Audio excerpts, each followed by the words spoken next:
Class 9-এর শিক্ষার্থীরা ভালো আছো সবাই? আমাদের দ্বিতীয় অধ্যায়ে আছে ডেবিট ক্রেডিটের সূত্র।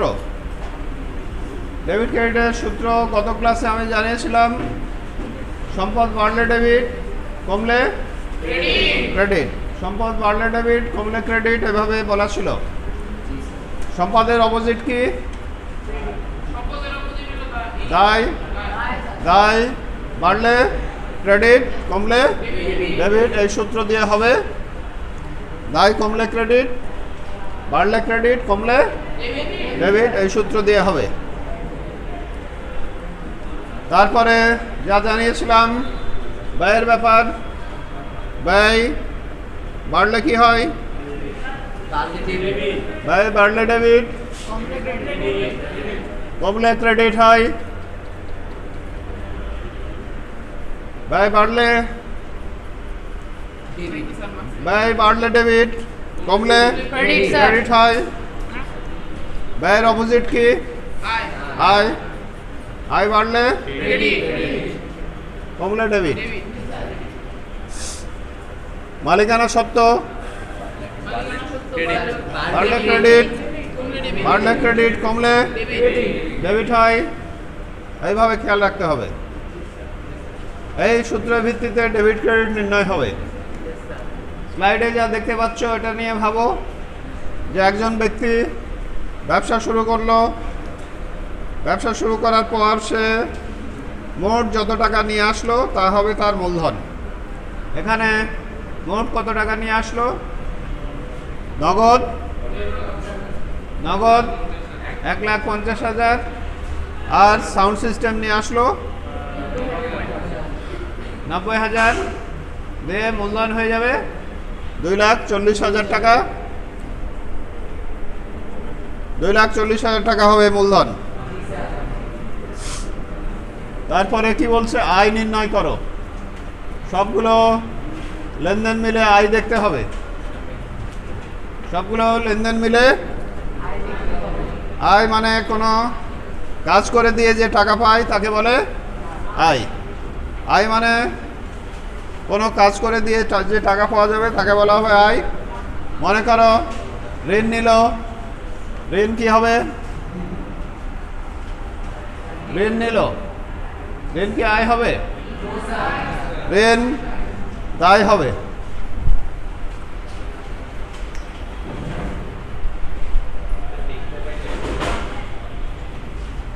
এখানে তারপর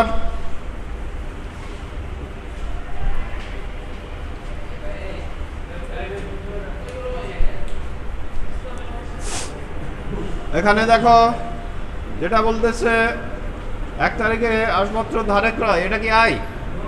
ধারে ক্রয় করলে এটা আয় না। তারপর শিল্পীকে অগ্রিম প্রদান, এটাও আয় না। থিয়েটারের 3 মাসের ভাড়া অগ্রিম পরিশোধ, এটাও আয় না। প্রচারণা বাবদ ব্যয় 5,000, বকেয়া 2,000, আয় না। একমাত্র আয় এখানে দেখা যাচ্ছে থিয়েটারে নাটক প্রদর্শনের টিকিট বিক্রয় আছে না, এটাই হচ্ছে আয়। আয়ের কথা বলে লিখতে হবে যে আয় থিয়েটারের নাটক প্রদর্শনের টিকিট বিক্রয়, এটা হচ্ছে আয়। তারপরে বলছে 1 থেকে 8 তারিখের জাবেদা। জাবেদা মানে ডেবিট ক্রেডিট নির্ণয় করে তারিখের ক্রমানুযায়ী যা হিসাবের বইতে লিখে রাখবা। ডেবিট ক্রেডিট নির্ণয় করে তারিখের ক্রমানুযায়ী হিসাবের বইতে যা লিখে রাখবা তা হচ্ছে জাবেদা। যখন ডেবিট ক্রেডিট নির্ণয় করো বলবে তখন কি করবা? ডেবিট ক্রেডিট নির্ণয় করো বললে লেনদেনের একটা ঘর করবা, লেনদেনের একটা ঘর, আর কিসের ঘর করবা? আর একটা ডেবিট ক্রেডিটে একটা ঘর টেনে তার ভিতরে লিখে দেখাবা। জাবেদা আর ডেবিট ক্রেডিট নির্ণয় তাহলে খুব কাছাকাছি ব্যাপার। একটা লিখবা, কি লিখবা? একটা লিখবা কি? ডেবিট ক্রেডিট নির্ণয় বললে লেনদেনের ঘর আর হিসাবের ঘর। ডেবিট ক্রেডিটের ঘর বলে লিখে দেখাবা। ক্লিয়ার? আর জাবেদা করো বললে নির্দিষ্ট ঘর আছে, তারিখ, বিবরণ, খতিয়ান পৃষ্ঠা, ডেবিট ক্রেডিট এই ঘরের ভিতরে লিখে দেখাবা। যদি বলে জাবেদা করো, জাবেদা করো বললে এইভাবে লিখে দেখাবা। এখন স্লাইডটা ভালোভাবে লক্ষ্য করো। স্লাইডটা লক্ষ্য করো। যাদের মাস্ক নাই মাস্ক করে নাও। এখানে তারপর দেখো, এখানে দেখতে পাচ্ছ? এখন 1 থেকে 8 তারিখে জাবেদা লিখতে বলছে। 1 থেকে 8 তারিখে জাবেদা বা ডেবিট ক্রেডিট নির্ণয় করতে বলছে। তাহলে নির্ণয় করবা। এর জন্য 1 তারিখে কি আছে? লেনদেনের ঘরে লেনদেন উঠাবা, ডেবিট ক্রেডিটের ঘরে ডেবিট ক্রেডিট লিখবা। নগদ, সাউন্ড সিস্টেম, নগদ বেড়ে যাবে, নগদান ডেবিট হবে। আর সাউন্ড সিস্টেম মানে অফিস সরঞ্জাম বেড়ে যাবে, অফিস সরঞ্জাম ডেবিট হবে। আর দুটো মিলে মূলধন কত টাকা? দুটো মিলে মূলধন 2,40,000 টাকা। তাহলে দুটো মিলে মূলধন দেখাবা। ক্লিয়ার? যখন যা চাইবে এই অনুযায়ী দেখাবা, যখন যা চাইবে এই অনুযায়ী দেখাতে হবে। ক্লিয়ার? এরপরে পরে 1 তারিখ যেটা আছে তার জাবেদা কি হবে? পরের 1 তারিখের জাবেদা কি হবে?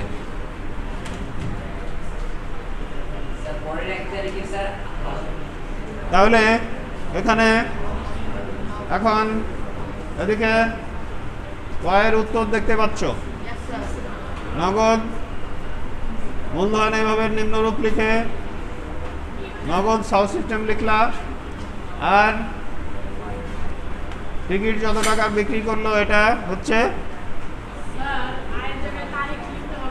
তারিখ লিখতে পারো, নাও লিখতে পারো। তারিখ লিখলে এখানে সময় আরও বেশি যাবে তোমার।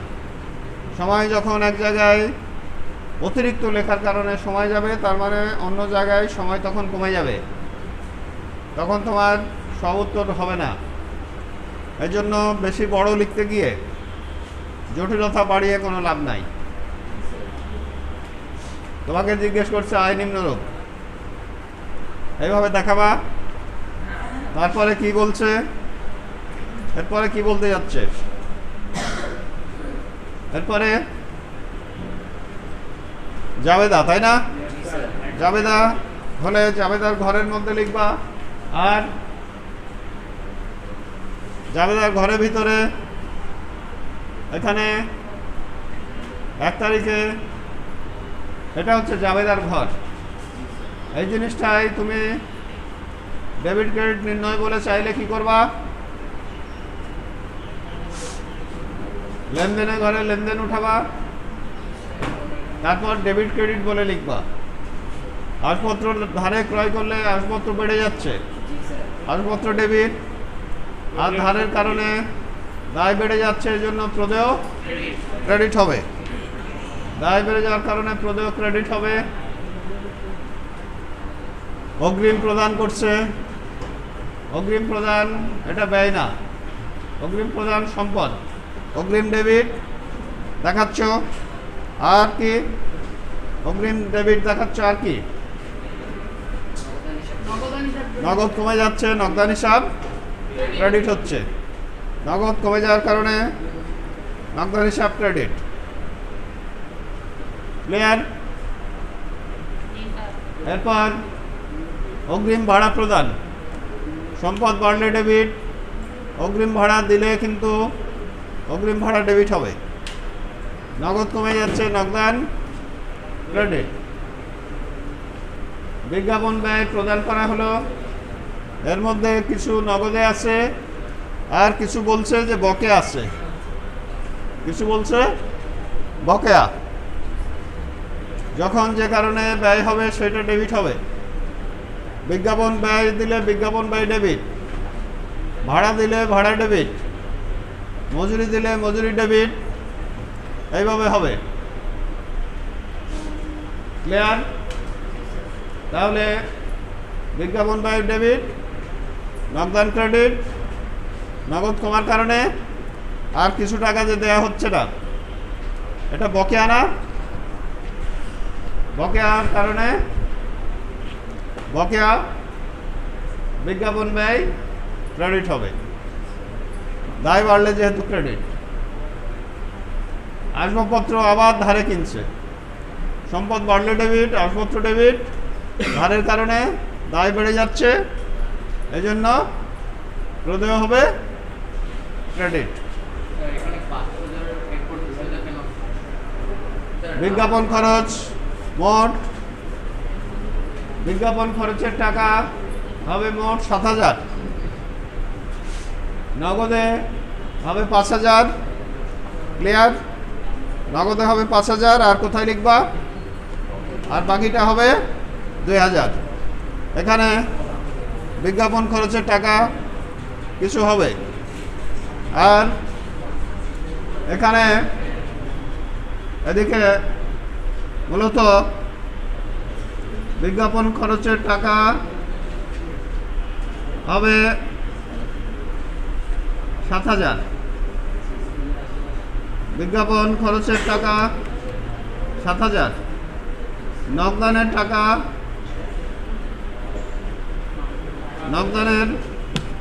নগদে দিছে 5,000, আর বকেয়া মানে এখনো দেয়নি, এটা হচ্ছে 2,000 টাকা এখনো দেয়নি। এইভাবে দেখাবা। আর এখানকার তার মানে ডেবিটের 2,000 আর হবে না, এইভাবে দেখাবা। তাহলে এই স্লাইড পর্যন্ত কারো কিছু জানার আছে?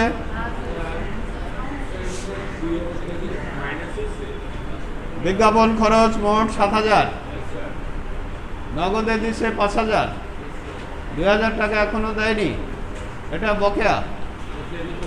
হ্যাঁ, যেটা দেয়নি সেটা লিখতেছ বকেয়া বিজ্ঞাপন খরচ বলে লিখতেছ।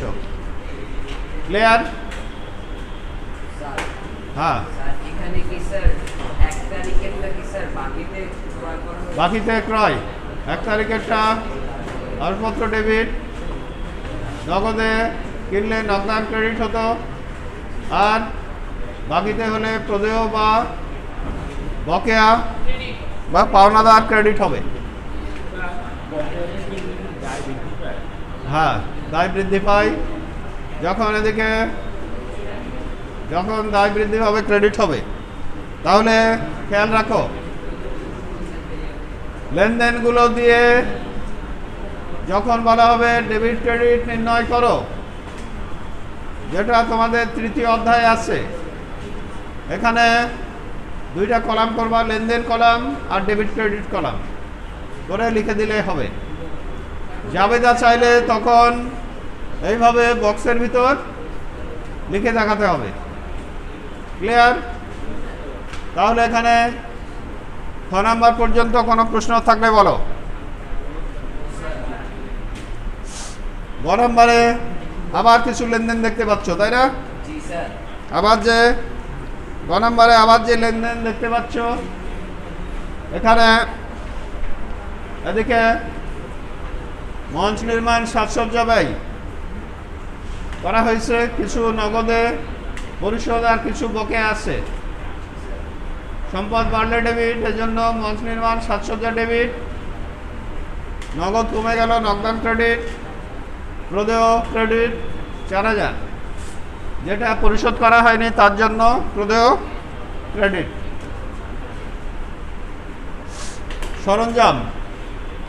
সরঞ্জাম ডেবিট, যদি কোনো সরঞ্জাম কিনে তার জন্য এখানে লেনদেনে কি ছিল?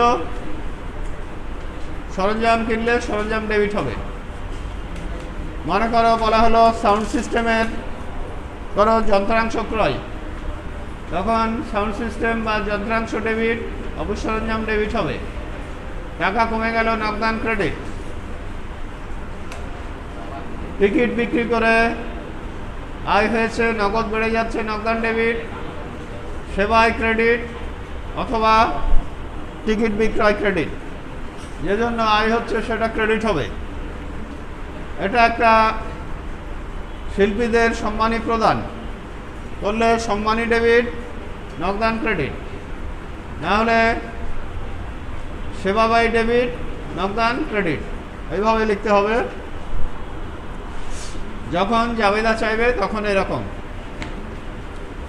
যখন ডেবিট ক্রেডিট নির্ণয় করো বলবে তখন লেনদেনে ঘরে লেনদেন উঠাবা, আর কি করবা? লেনদেনে ঘরে লেনদেন উঠাবা আর ডেবিট ক্রেডিট বলে ঘর টেনে লিখবা। তোমাকে যা চাইবে সেই অঙ্গেলে উত্তর করবা।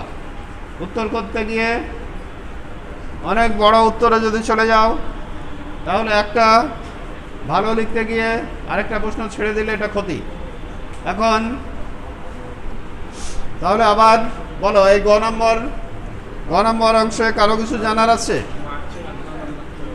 মার্চের 18 তারিখে বলছে যে নাটক প্রদর্শনের টিকিট বিক্রয় করলে টাকা বেড়ে যাচ্ছে, এই জন্য নগদান ডেবিট। আর টিকিট বিক্রয় মানে এটা তাদের আয় হচ্ছে, এই জন্য সেবায় ক্রেডিট দেবা, আর না হলে টিকিট বিক্রয় ক্রেডিট, এভাবে বলা যাবে।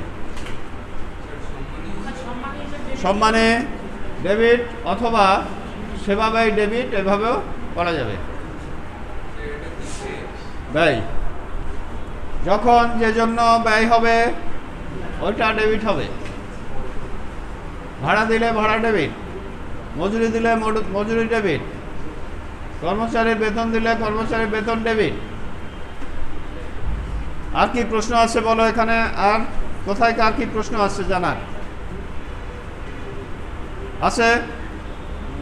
না থাকলে আবার স্লাইডে লেনদেনগুলো আবার দেখো। লেনদেন দেখে এখানে একজন ছাত্র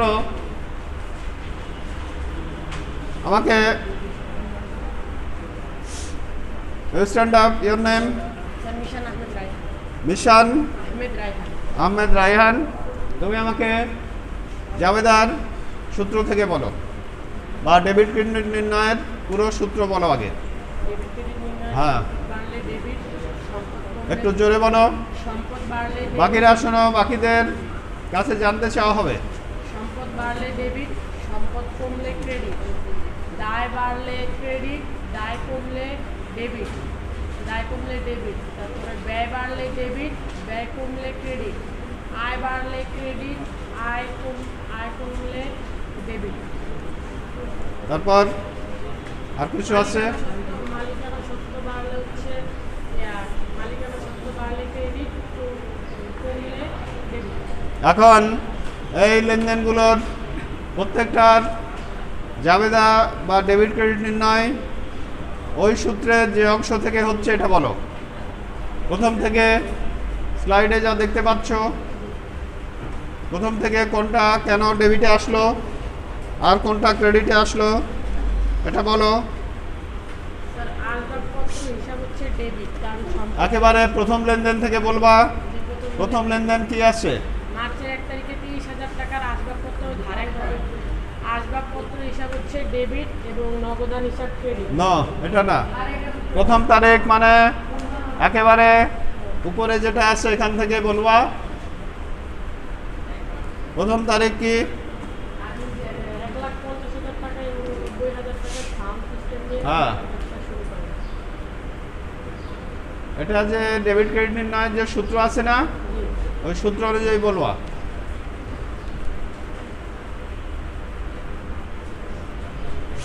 ওখানে হ্যাঁ, ওখানে সূত্র হচ্ছে সম্পদ বাড়লে ডেবিট, নগদ যেহেতু শুরুতে বেড়ে যাবে, নগদান ডেবিট। টাকার হিসাব মানেই নগদান হিসাব। যখন টাকা বাড়ে তখন নগদান ডেবিট হয়, টাকা কমে গেলে নগদান ক্রেডিট হয়। সাউন্ড সিস্টেম বেড়ে যাচ্ছে, সাউন্ড সিস্টেম বা অফিস সরঞ্জাম ডেবিট, সম্পদ বাড়লে ডেবিটের কারণে, মানে যখন যে সম্পদ বাড়বে ওটা ডেবিট হবে। মোটর গাড়ি কিনলা, মোটর গাড়ি বেড়ে যাচ্ছে, তখন মোটর গাড়ি ডেবিট হবে।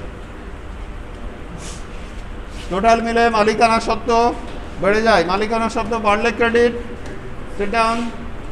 এই জন্য ইউর নেম?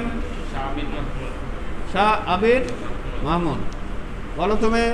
এখানে আমরা যে লেনদেন দেখতে পাচ্ছি, এদিকে এই লেনদেনের 1 নম্বরটা ডেবিট ক্রেডিট কি হলো এবং কেন হলো।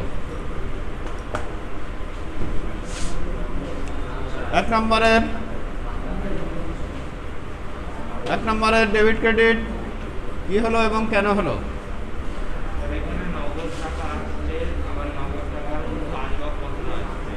এখানে নগদ টাকা, এদিকে নগদ টাকা আসার কোনো ব্যাপারই নাই। ধারে ওটা না, ওটার কথা বলতেছি না। নিচের 1 তারিখ, নিচের 1 তারিখে কি ঘটনা? এখানে সম্পদ বাড়তেছে, যেটা সেটার নাম কি? সেটার নাম কি? কোন কোন সম্পদ বেড়ে যাচ্ছে? এই জন্য আসপত্র ডেবিট হচ্ছে। আর না, এটাই ভুল হচ্ছে তোমার। নগদে ক্রয় বলেনি, বলছে ধারে ক্রয়। এদিকে ধারে ক্রয় বলার কারণে একটা দায় বেড়ে যাচ্ছে। ওটা বলতে পারো পাওনাদার, বলতে পারো বকেয়া দেনা। পাওনাদার বা বকেয়া দেনা ক্রেডিট। Sit down. এখন আর তুমি স্ট্যান্ড আপ, ইউ বয়। এখানে এরপর তুমি 2 তারিখের ব্যাখ্যাটা বলো, কোনটা? এদিকে 2 তারিখে কোনটা ডেবিট হচ্ছে, কোনটা ক্রেডিট হচ্ছে, কি কারণে? কি কারণ?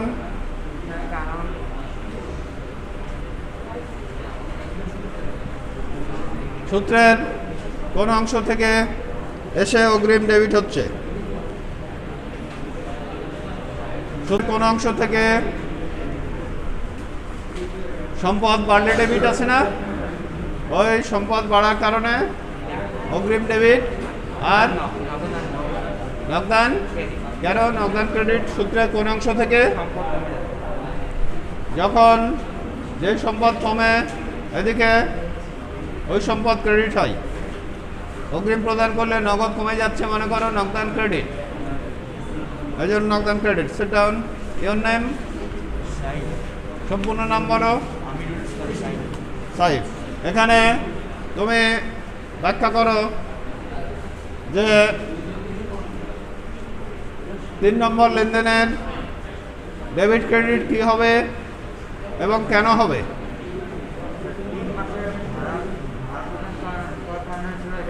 3 মাসের ভাড়া প্রদান করার কারণে এটা ছিল যে কি দায়টা কমে গেছে, তো এটা হয়ে যাবে। এখানে দায় কমার কোনো ব্যাপার নাই। এদিকে সম্পদ এখানে অগ্রিম দিলে এটা ভালো জিনিস, এদিকে অগ্রিম দিলে ভালো জিনিস, এদিকে সম্পদ বেড়ে যাচ্ছে, অগ্রিম ডেবিট। আর নগদ কমে যাচ্ছে, নগদান credit. Sit down, sit down. আর কারো কোনো প্রশ্ন থাকলে বলো। সাউন্ড সিস্টেমের যন্ত্রাংশ সংযোজন কি? সাউন্ড সিস্টেমের যন্ত্রাংশ সংযোজন, এটা দিয়ে সাউন্ড সিস্টেমের দাম আরও বেড়ে যাচ্ছে। এদিকে অফিস সরঞ্জাম বা সাউন্ড সিস্টেম ডেবিট, আর টাকা কমে গেলে নগদান ক্রেডিট। আচ্ছা, থিয়েটারে নাটক নাটক চলছিল, টিকিট বিক্রয় এটা আয়। টিকিট বিক্রি করে ক্যাশ টাকা পাবা, নগদ পাবা, এই জন্য নগদান ডেবিট। সেবাই ডেবিট আর 18 তারিখ নগদান ডেবিট, আর টিকিট বিক্রয় করে সেবায় ক্রেডিট দিতে পারো, এটা আয় বৃদ্ধি পেলে ক্রেডিট হয়, অথবা টিকিট বিক্রয় ক্রেডিট দিতে পারো। আর কারো কোনো কোশ্চেন আছে বলো থাকলে, যদি না থাকে বলো, যদি আর কারো কোনো প্রশ্ন থাকে বলো, যদি না থাকে তাহলে আমাদের ডেবিট ডেবিট বলো। 12 নম্বরের মঞ্চ নির্মাণ এবং সাজসজ্জা বাবদ ব্যয় বলা আছে না, এখানে মঞ্চ নির্মাণ এবং সাজসজ্জা খাতে সম্পদ বেড়ে যাচ্ছে। মঞ্চ নির্মাণ সাজসজ্জা ডেবিট, নগদ টাকা কমে যাবে 20,000, নগদান ক্রেডিট 20,000। আর বকেয়া আছে না, বকেয়া দায় বাড়লে ক্রেডিট, এই জন্য বকেয়া বা পাওনাদার হিসাব ক্রেডিট দিতে হবে 4,000। মঞ্চ নির্মাণের টাকা কত হলো? মোট মঞ্চ নির্মাণের টাকা 24,000, নগদ কমে গেল 20,000, বাকিটা বকেয়া পাওনাদার বা দায় দেখাতে হবে। এরপরে আর কারো কিছু জানার আছে? জানার থাকলে বলো, তাহলে আমাদের এখন ডেবিট ক্রেডিট নির্ণয়ের আলোচনা শুরু হয়েছে। এদিকে আলোচনা শুরু হয়েছে, এই আলোচনা চলতে থাকবে। সবাইকে ধন্যবাদ।